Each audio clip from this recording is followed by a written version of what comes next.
ajili ya vijana wangu, hasa kijana wangu Efraimu. Mwanangu Efraimu, nakupenda sana. Lango na umefanyika kwa lango kweli. Ninasema kwamba naomba uwe mwaminifu kwa mke wako. Uliomba mke, sisi tumekuwezesha, ila mke umepewa na Bwana. Sisi tumekuwezesha kwenda kusaini mbele ya mchungaji kudhibitisha. Naomba mwanangu, kama jinsi nilivyokulea, naomba usije ukabadilika. Najua wewe ni mtumishi na shetani yupo kazini, na siamini kama itakuwa hivyo. Mwanangu, naomba mpendane, mpende Mary.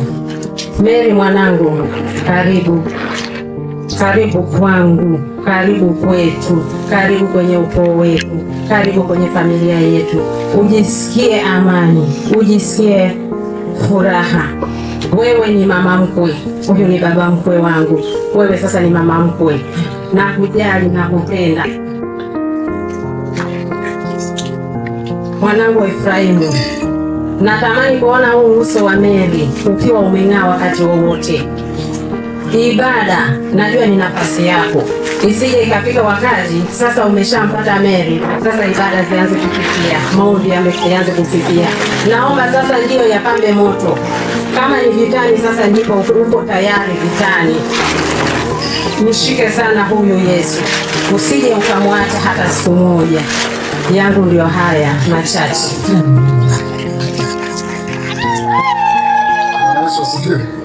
Niombe kwa ndogo Elimia, unaomba nisomee ile Mwanzo 49 ule mstari wa 25 na 26. Hizo ndizo hisia zangu kwa kweli. Mwanzo 49 kuanzia mstari ule wa 25 hata ule wa 26. Hosea wa mzee Yakobo kwa watoto wake, hasa mtoto wake kipenzi alikuwa anaitwa Yusufu. Anasema hivi: naam, kwa Mungu wa baba yako atakaye kusaidia, kwa baraka ya mbinguni juu, baraka ya vilindi vilivyo chini, baraka ya maziwa na ya mimba. Mstari wa 26 anasema mibaraka ya baba yako imepita mibaraka ya milima ya kale, vitu vinavyotamanika vya vilima vya milele, na vikae juu ya kichwa cha Yusufu, juu ya utosi wa kichwa chake, aliye mkuu kati ya ndugu zake. Asante sana mwanangu Efraim, toka nimekuzaa hadi sasa mengi nimekuambia na mama yako. Leo tunakutakia baraka katika ndoa yako. Uwe baba wa 10,000, ukaongezeke mashariki, magharibi, kaskazini na kusini. Ukafanyike kuwa baba wa baraka popote unakoishi, haijalishi unaishi wapi. Shike sana Mungu. Pende na mke wako pia, muombee. Na mkuu wangu wa jimbo alisema neno moja, naomba kusema. Kazi.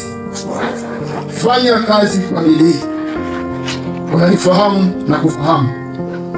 Nimetoka na wewe saa 8 za usiku kwenda kulima. Huku niambia baba nimechoka, baba nimefanya hivi, ulilima na uliwahi shuleni. Jinsi ulivyofanya ukiwa kwangu, naomba ukafanye ukiwa katika nyumba yako. Amen. Naomba ukafanye ukiwa na mke wako kwa upendo wa moyoni na upendo wa agape. Mungu akubariki sana.